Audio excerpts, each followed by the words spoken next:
हाँ प्रिया कुछ बोल रहे थे। क्वेश्चन ये था आपका यहाँ पे कि अगर मान लीजिए सामान बेचा जाता है उधार पे, ठीक है, तो सामान अगर उधार पे बेचा गया तो पैसा तो मिला नहीं,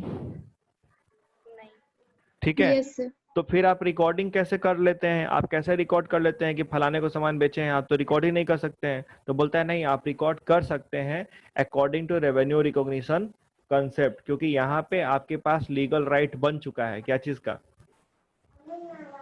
पैसा रिकॉर्ड प्राप्त करने। करने का। आप पैसा उससे ले सकते हैं, आप उसको सामान बेचे हैं तो उसके अगेंस्ट आपके पास कोर्ट से क्या आप लीगली वैलिड है वो चीज, क्या आप उससे पैसा निकलवा सकते हैं, तो आप इसको फिर रिकॉर्ड कर लेंगे। ये है रेवेन्यू रिकॉग्निशन कंसेप्ट। तो देखिए होता क्या है, आज तक आप पढ़ेंगे, स्कूल में भी जाएंगे कहीं भी जाएंगे तो होता यही है कि लोग बोलते हैं, हम लोग भी जब पढ़ते थे तो बोला गया कि थ्योरी है, थ्योरी है, बात समझे, तो इसको बेटा क्या करना, रट जाना, ठीक है। हम लोग को भी यही बोला गया था कि थ्योरी है, इसको रट जाना। तो हमारे टाइम में या 2013, 14, 15 तक जो क्वेश्चंस आते थे वो स्ट्रेट फॉरवर्ड आते थे कि what is revenue recognition concept, was it business entity concept. बच्चा क्या किया, रट्टा मारा, रट्टा मार के क्या किया, भर दिया, ठीक है। आज भी तरीका वही है, आज भी स्कूल्स में आप जाएंगे तो यही बात आपको बोला जाएगा कि ये थ्योरी है, रट जाना, ठीक है। बट आप एक बात समझिए, ये थ्योरी चैप्टर नहीं, ये पिलर है, अकाउंटिंग का पिलर है ये सब, बात समझ रहे हैं। जितना कुछ आप आगे करेंगे यस तो ये चैप्टर आपको पहले ही जवाब दे देगा कि आगे क्या होने वाला है। आप खुद डिसाइड कर पाएंगे कि क्या ये ट्रांजेक्शन को रिकॉर्ड करना है कि ट्रांजेक्शन को रिकॉर्ड नहीं करना है, नहीं करना। करना है तो कितने अमाउंट पे करना है, किस बेसिस पे करना है। तो ये बहुत ही ज्यादा आपका प्राइम इंपॉर्टेंस रखने वाला चैप्टर है, ठीक है। एग्जाम में कितने नंबर यस का आ सर। रहा है डजेंट मैटर, लेकिन ये आपको लाइफ लॉन्ग आपके साथ रहेगा और आपको हेल्प करेगा जब भी आप कोई अकाउंटिंग डिसीजन लेने जाएंगे तब, ठीक है। तब। तो इसको इसी तरीके से यस सर। पढ़ना जरूरी है, एग्जाम्पल वाइज डिस्कस करेंगे तब क्लियर होगा। तो रेवेन्यू रिकॉग्निशन कंसेप्ट हो गया हम लोगों का। नेक्स्ट है हमारा मैचिंग कंसेप्ट। आपको याद होगा अकाउंट्स का जब हम लोग डेफिनेशन पढ़ते थे तो यहाँ पे हम लोग बोलते हैं कि लास्ट में हम लोग क्या करते हैं, एनालाइज करते हैं, इंटरप्रिटेशन करते हैं, है ना। और एनालाइज इंटरप्रिटेशन करने के बाद हम एक रिजल्ट निकालते हैं कि बिजनेस में कितना प्रॉफिट हुआ या कितना नुकसान हुआ, या बिजनेस का फाइनेंशियल पोजीशन क्या है। क्या है? तो अगर आपसे सवाल ये आया एग्जाम में कि at the end of the accounting period the financial statement prepared in order to know the financial performance of the business, ठीक है। अकाउंटिंग ईयर के अंत में हम फाइनेंशियल स्टेटमेंट्स प्रिपेयर करते हैं ताकि फाइनेंशियल परफॉर्मेंस का पता लगा सके। ऐसा क्यों करते हैं, आपसे सवाल पूछ दिया कि ऐसा क्यों करते हैं, तो उस क्यों का जवाब किस में छिपा हुआ है, मैचिंग कंसेप्ट में। मैचिंग कंसेप्ट बोलता है कि देखो भैया, साल के दौरान जो भी रेवेन्यू आ रहा है और जो भी आपका क्या एक्सपेंस है, जो भी खर्चे हैं, ठीक है, तो आपको क्या करना होता है, आपको उन रेवेन्यू और उन खर्चों को मैच करना होता है एक दूसरे के साथ, और मैच करके देखना होता है कि डिफरेंस कितना हो रहा है ना। जब हम मैच करेंगे यस सर, तो हमको मालूम चलेगा कि फायदा हो रहा है कि नुकसान हो रहा। नुकसान हो रहा है, ठीक है। अब ये किस कौन है जी, the process of ascertaining the amount of profit earned or loss incurred during a particular period involves deduction of related expenses from the revenue। यहाँ बोल रहा है ना कि आपको फायदा या नुकसान का पता कब चलेगा कि आप जो भी आपके खर्चे हुए हैं, रिलेटेड एक्सपेंसेस हैं, उन्हें हम रेवेन्यू से क्या करें, माइनस करें। जो भी पैसा हमारे पास आया रेवेन्यू के फॉर्म में, उसमें से खर्चों को माइनस करेंगे तब ना मालूम चलेगा कि प्रॉफिट हुआ कि नुकसान हो रहा है ना। Yes sir, matching concept emphasise exactly on this aspect, ठीक है। तो इसी पे मैचिंग कंसेप्ट काम करता है। ये क्या स्टेट करता है, it states that the expenses incurred in an accounting period should be matched with the revenue during the that period. उस साल के दौरान जो भी खर्चे हैं उनको क्या करना चाहिए, उस साल के इनकम से, रेवेन्यू से मैच करना चाहिए। It follows from this that the revenue expenses incurred to earn this revenue must belong to the same accounting period। अब बोलता है कि जो भी खर्च या आप क्या कर रहे हैं, रेवेन्यू या इनकम ले रहे हैं, वो सबका सब सेम अकाउंटिंग पीरियड से, यानी इसी अकाउंटिंग पीरियड से रिलेट करना चाहिए, ठीक है। जैसे अगर हम मान लो कि बना रहे हैं, साल आपका 2020 चल रहा है ना, यस तो सर, हम जो भी एक्सपेंस लेंगे या जो भी क्या लेंगे, रेवेन्यू लेंगे, ये सब किससे रिलेट करेगा, 2020 से, ठीक है, और जो भी चीज 2020 से नहीं रिलेट करेगा उसको हम छाट देंगे। जैसे से फॉर एग्जांपल अगर आपको बोला गया कि रेंट पेड है, तो रेंट पेड बोला गया कि 20,000 का रेंट क्या किया गया है, पे किया गया है, ये एक एक्सपेंस है आपके लिए, है ना। अब आपको बोल दिया गया कि इसमें जो प्रीपेड है, तो इसमें प्रीपेड रेंट है कितने का, 4,000। अब आप हमको खुद बताइए कि जब आप अपना क्या करेंगे, अपना आप प्रॉफिट का पता लगा रहे होंगे, तो आप रेंट को कितने पे शो करेंगे, 16,000 पे कि 20,000 पे? 16,000 पे, क्योंकि 4,000 तो प्रीपेड है। 4,000 हो गया किसका, नेक्स्ट अकाउंटिंग पीरियड का, है ना। Yes sir. 4,000 तो इस अकाउंटिंग पीरियड का है नहीं, तो हम इसको क्या करेंगे, छाट देंगे। तो 20 में से 4,000 क्या कर देंगे, माइनस कर देंगे। 16,000 मेरा क्या होगा, 16,000 एक्सपेंस के तौर पे ट्रीट होगा। अब ये चीज आप पढ़ेंगे एकदम लास्ट में, जब आप पढ़ेंगे ना, पूरा किताब का अंत होगा पूरे 11th क्लास का, वहां पे आप एक चैप्टर पढ़ेंगे कि financial statement of sole proprietorship, ठीक है। और वहां पे आप यही चीज क्या करेंगे, एडजस्टमेंट में पढ़ेंगे, बैठ कर रट्टा मार रहे हैं, बच्चा लोग रट्टा मारते रहता है, बेचारा परेशान हो जाता है सब वहां पर कि कहाँ से क्या जुट रहा है, क्या ऐड हो रहा है, क्या लेस हो रहा है, सारा कहानी तो यही छिपा हुआ है ना। क्योंकि ये सीधे तुमको बोल दिया कि देखो यार, तुम वही इनकम लोगे या वही एक्सपेंस लोगे जो क्या हो, उस अकाउंटिंग पीरियड को रिलेट कर रहा हो, ठीक है। एक मिनट, तो थोड़ा मैं स्क्रीनशॉट ले ले कौन कौन क्लास में प्रेजेंट है।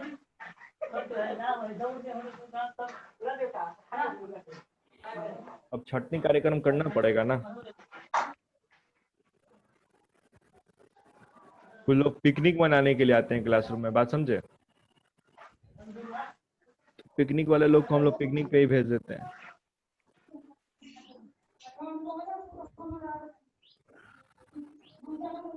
इसमें अच्छा है, इसमें आप लोग अटेंडेंस लेने के लिए हमको चिल्लाना नहीं पड़ेगा, रोल नंबर एक स्क्रीनशॉट ले लो, उसी मालूम चल जाएगा कौन कौन बैठा हुआ है, कौन कौन नहीं बैठा हुआ है। डिजिटल में कुछ कुछ चीज अच्छा है। As early stated revenue recognised when a sale is complete a services. खैर चलिए, इसमें बहुत कहानी है, जो ओवरऑल आपको मीनिंग समझाना था यहाँ पे एग्जांपल के थ्रू हम समझा दिए आपको कि मैचिंग कंसेप्ट का मतलब ये हुआ कि आपको किसी साल का फाइनेंशियल परफॉर्मेंस पता करने के लिए उस साल के रेवेन्यू से रिलेटेड एक्सपेंसेस को क्या करना होता है, माइनस करना होता है, माइनस। ठीक है। तब जाकर आपको पता चलता है कि आपको फायदा हो रहा है या नुकसान हो रहा है। अगर आपका मान लीजिए कि रेवेन्यू कम पड़ गया तो आपको नुकसान हो गया, लॉस हो गया। रेवेन्यू आपका क्या है, ज्यादा है तो आपको क्या होगा, प्रॉफिट होगा, है ना। इसके साथ साथ हमने ये भी समझा कि मैचिंग कंसेप्ट ये भी कहता है कि आप उन्हीं खर्चों या इनकम को लेंगे जो सिर्फ और सिर्फ क्या कर रहा है, पार्टिकुलर अकाउंटिंग ईयर से रिलेट कर रहा है। इसमें लोगों ने यही देखा कि अगर रेंट 20,000 का पेड था और 4,000 प्रीपेड था, तो 4,000 चूंकि उस अकाउंटिंग पीरियड का नहीं था, तो हमने क्या किया, उसको छाट दिया, माइनस कर दिया, ठीक है। क्यों किया, जैसे आपके मन में सवाल आता ना, जैसे हम आपको पढ़ा रहे हैं, बोलते कि देखो प्रीपेड है, माइनस कर दो, तो आपके मन में सवाल आता ना कि सर क्यों बोले कि प्रीपेड को माइनस कर दो, तो क्यों माइनस कर दो, क्योंकि because of the provisions of matching concept. Clear है, ओके। यस। इसके बाद है देखो कंसिस्टेंसी कंसेप्ट। आपको याद होगा जब अकाउंटिंग के क्वालिटीज की बात हम लोग करते हैं, तो अकाउंटिंग के 4 क्वालिटीज में एक क्वालिटीज आता है कंपैरेबिलिटी। कंपैरेबिलिटी का मतलब होता है the accounting information should be comparable. जो भी अकाउंटिंग इंफॉर्मेशन हम जनरेट करते हैं उसमें कंपेरेबिलिटी होनी चाहिए। आप उस अकाउंटिंग इंफॉर्मेशन को दूसरे सिमिलर बिजनेस से कंपेयर कर सकें, या अपने ही परफॉर्मेंस को पिछले साल के परफॉर्मेंस के साथ क्या कर सकें, कंपेयर कर सकें। अब ये चीज तब, जो चीजें कब कंपेयर हो पाएंगी, जब उनके बीच सिमिलैरिटी हो। जब उनके बीच क्या हो, सिमिलैरिटी हो। जहां सिमिलैरिटी ही नहीं रहेगा वहां पे कंपेरेबिलिटी पॉसिबल है क्या? No sir. No sir. एक बच्चा है, अब एक बच्चा पढ़ रहा है आईबी बोर्ड में, इंटरनेशनल बोर्ड में, आप पढ़ रहे हैं किस में, सीबीएसई। सीबीएसई। तो ऑब्वियस बात है कि आईबी बोर्ड का बकलोलो बच्चा होगा ना, तो सीबीएसई से तेज होगा। रीजन है उसके पीछे, क्योंकि आईबी बोर्ड का करिकुलम जो सीबीएसई से होता है वो 3 टाइम्स क्या टफर है। तो यहाँ भी क्या होगा कि आप जो यहाँ पढ़ रहा होगा आईबी में, तो उसका वो अगर सिंपल सवाल भी बना लेता है तो सीबीएसई के क्वेश्चन आराम से क्या कर लेगा, वो बना लेगा। मैच कर ले। बना लेगा। तो क्या इसके स्टूडेंट में और इसके स्टूडेंट में सिमिलैरिटी है? नहीं। नहीं। Then you can not compare it, आप कंपैरिजन नहीं कर सकते हैं।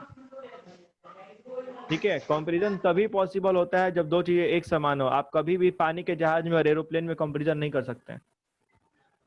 आपको प्लेन को प्लेन के साथ ही कंपेयर करना पड़ेगा और आपको शिप को शिप के साथ ही कंपेयर करना पड़ेगा, है ना? यस सिमिलर चीजों में होती है। तो मुद्दा यहाँ ये उठता है कि अगर अकाउंटिंग इंफॉर्मेशन अगर कंसिस्टेंट ना हो, यानी कि एक समानता ना हो उसके बीच में, तो क्या कंपैरिजन हो पाएगा?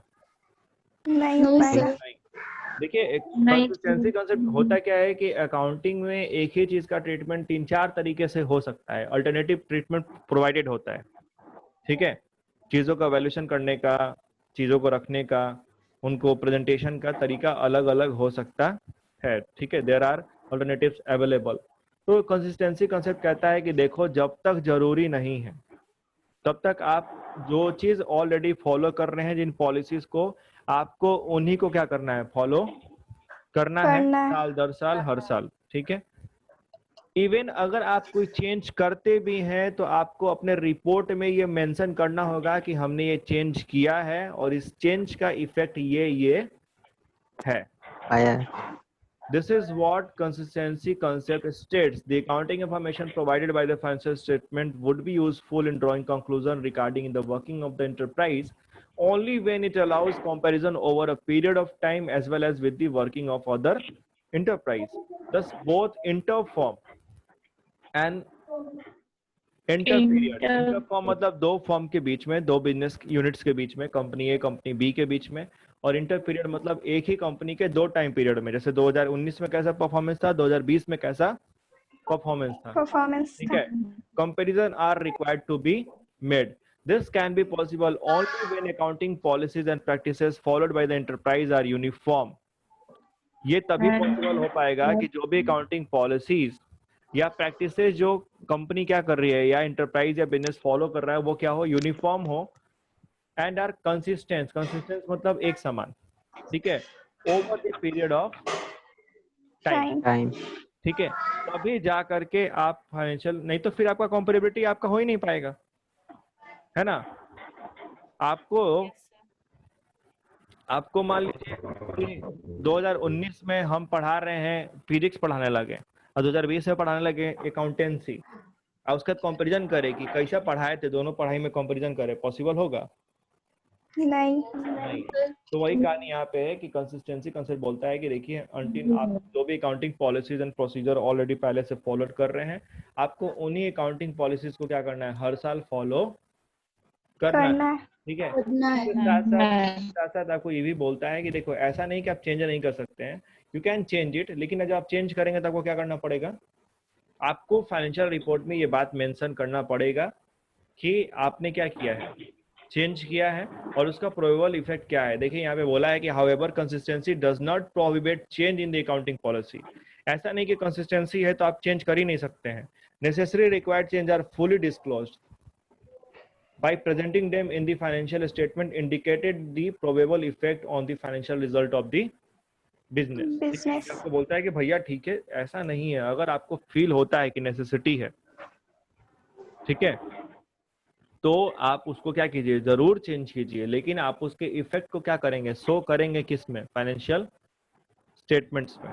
ठीक है, कि स्टेटमेंट के अंदर आप बताएंगे कि इन चेंजेस का असर क्या है, क्या इफेक्ट पड़ेगा. ठीक है, ताकि जो भी हमारे जो यूजर्स हैं वो एक प्रॉपर डिसीजन ले पाए, एक इफेक्टिव डिसीजन ले पाए. ठीक है, इसके बाद आता है कंजर्वेटिव कंसेप्ट. कंजर्वेटिव कंसेप्ट क्या होता है? कंजर्वेटिव वर्ड का मतलब क्या होता है? Anyone among you?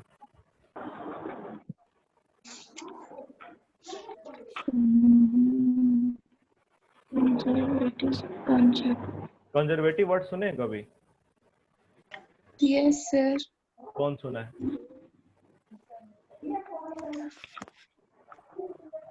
सुने हैं.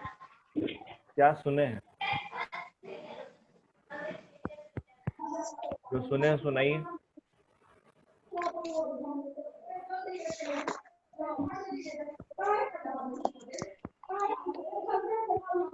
आप लोग, ये बहुत कॉमन वर्ड है यार, तुम लोग ऐसे रिएक्ट कर रहे हो आज तक सुने ही नहीं हो। कंजर्वेटिव वर्ड नहीं सुने कि बहुत कंजर्वेटिव टाइप के आदमी है, बहुत पुराना सोच है, नहीं सुने हो लोग? सर अपोजिशन टू चेंज और इनोवेशन वगैरह ये सब। कंजर्वेटिव का मतलब होता है कि रूढ़िवादी, रूढ़िवादी वर्ड होता है इसका एग्जैक्ट हिंदी, ठीक है।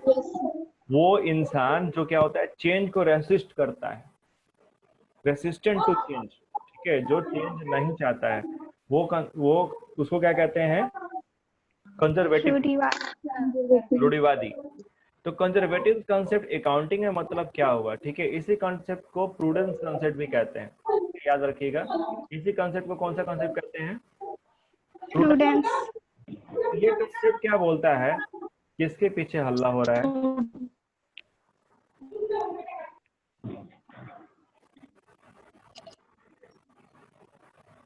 तो आपका कंजर्वेटिव कंसेप्ट आपको ये कहता है कि देखो भैया, जब आप बिजनेस करते हैं तो बिजनेस में होने वाले प्रोबेबल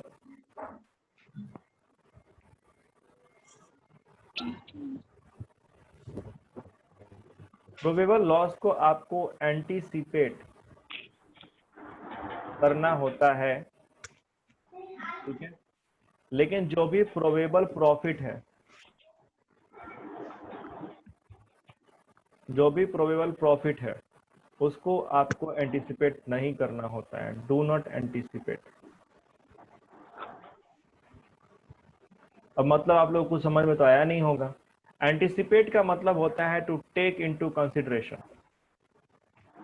एंटीसिपेट का मतलब क्या होता है,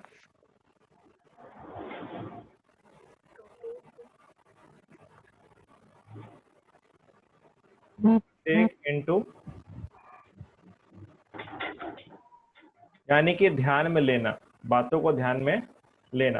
कंजर्वेटिव सीधे सीधे बोलता है कि देखिए, अगर आपको लगता है कि आपको फ्यूचर में कोई लॉस हो सकता है, कोई हानि हो सकती है, तो आप उसका व्यवस्था क्या कीजिए, पहले से ही रिकॉर्ड कर लीजिए, ठीक है। लाइफ में भी हम लोग यही करते हैं। लाइफ में भी अगर आपको पता है कि कल होकर के आपको क्या करना है, कहीं 20,000 रुपया देना है, आपके ऊपर लायबिलिटी बनी हुई है, तो आप पहले से अरेंजमेंट कर जाते हैं कि क्या करना है, पैसा देना है।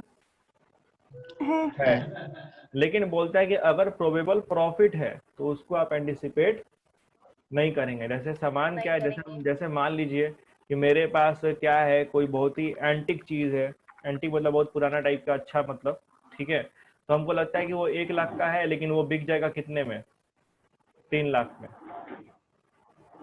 ये हमको लगता है, लेकिन हम आज के प्रॉफिट निकालते समय 2 लाख प्रॉफिट के तौर पे शो नहीं कर सकते अनटिल अनलेस जब तक ये बिक ना जाए। बात समझ रहे हैं? यानी कि आपको जो भी फ्यूचर प्रॉफिट होगा उस फ्यूचर प्रॉफिट को एंटीसिपेट नहीं करना होता है, ठीक है। जैसे मान लीजिए कि अगर आप आपको पढ़ा रहे हैं, जब तक आपसे फीस नहीं आएगा तब तक हम अपने अकाउंटिंग बुक में रिकॉर्ड नहीं कर सकते।